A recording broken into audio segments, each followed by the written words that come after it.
Hey there, it's Heather and Olive the kitty. She's out here hanging out with me in the garden today. So, we are here today to talk about how to go about setting your prices. And I'm going to start this with it really comes down to your values. This is going to probably be an exercise that you might want to, start with a notebook and a pen so you can take some notes. Maybe even pause it at different times and just, think and write some things down. So, anytime we talk about money, that can really elicit an emotional response, just money by itself. But then when you're trying to put a price on you and your time and your services, that can even, add to that. So all of these things have to be taken into consideration. How you feel about money, how you feel about what you do. For example, several years ago when I was a newer massage therapist, I was so scared to death to charge very much money because I was like, well, massage is expensive, and if I wanted to get regular massage, I couldn't afford it, based on XYZ factors or these prices or whatever else. But I am here to tell you that depending who you are looking to work with, this is not a make or break type thing. Like, what you charge is not a make or break type thing. There are people in my area who are still charging $60 an hour for a massage, and then I know people who are charging $200 an hour for a massage, and I fall somewhere in between there. And so it's that it's highly variable, but those things, it's not going to hurt you depending on who your clientele is. But you have to believe in what you set your prices at. You have to believe it, you have to feel it, you have to follow your values. And so this is really something that might take some soul searching. You really might need to sit down and really think about these things, like what you value. It really comes down to your values. But also, there's several other big factors. For example, the modalities that you practice, the education that you have, your location, and your experience. Those are some pretty big ones. So modalities, maybe you offer things that nobody else in your area offers. Maybe you offer some of the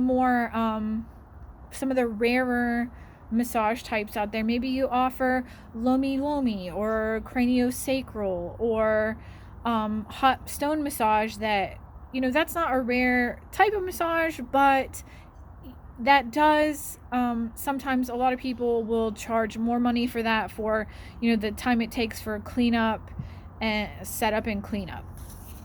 Do you offer things that other people in your area don't? And kind of under that umbrella too would be just like general your skills. How long, and this would also kind of come under experience as well, kind of at a crossroads with those things. But what kind of feedback are you getting? Are you hearing like, oh, this is the greatest massage I've ever had in my life? Are you hearing these things a lot? Do you have special skills that other people don't? All of these things need to be taken into consideration. And as far as your education goes, not just your massage education, but also what kind of education do you have on top of that? So for example, I have 2 years of medical school, I have 4 years of a biology degree, and 1 year of 1 year of nursing school. Like, all of those things, I'm not licensed to practice as a physician, I'm not licensed to practice as a nurse, but all of those things, that 7 years of additional education, it all directly affects how I practice. It helps me in my work. Do you have things like that? That's something else that you should consider. So, location. For example, I am from the geographic center of West Virginia, so pretty much the middle of nowhere. And now, for the last 20 years, I've lived in Durham, North Carolina, and those are vastly different areas, and the people that live there, like the clientele, may be different. So a massage therapist that practices where you live versus a massage therapist that practices at a big city or in a rural area, You need to look at those factors. And this also, not only will it come down to soul searching, and your own values, but I would highly recommend sitting down and doing some research on your own. Just, it can be a simple Google search, and massage therapists in like a 5 or 10 mile radius of wherever you are, what are they charging? What can they do? What kind of education do they have? How long have they been doing this? What's their experience like? And what are they charging for similar services?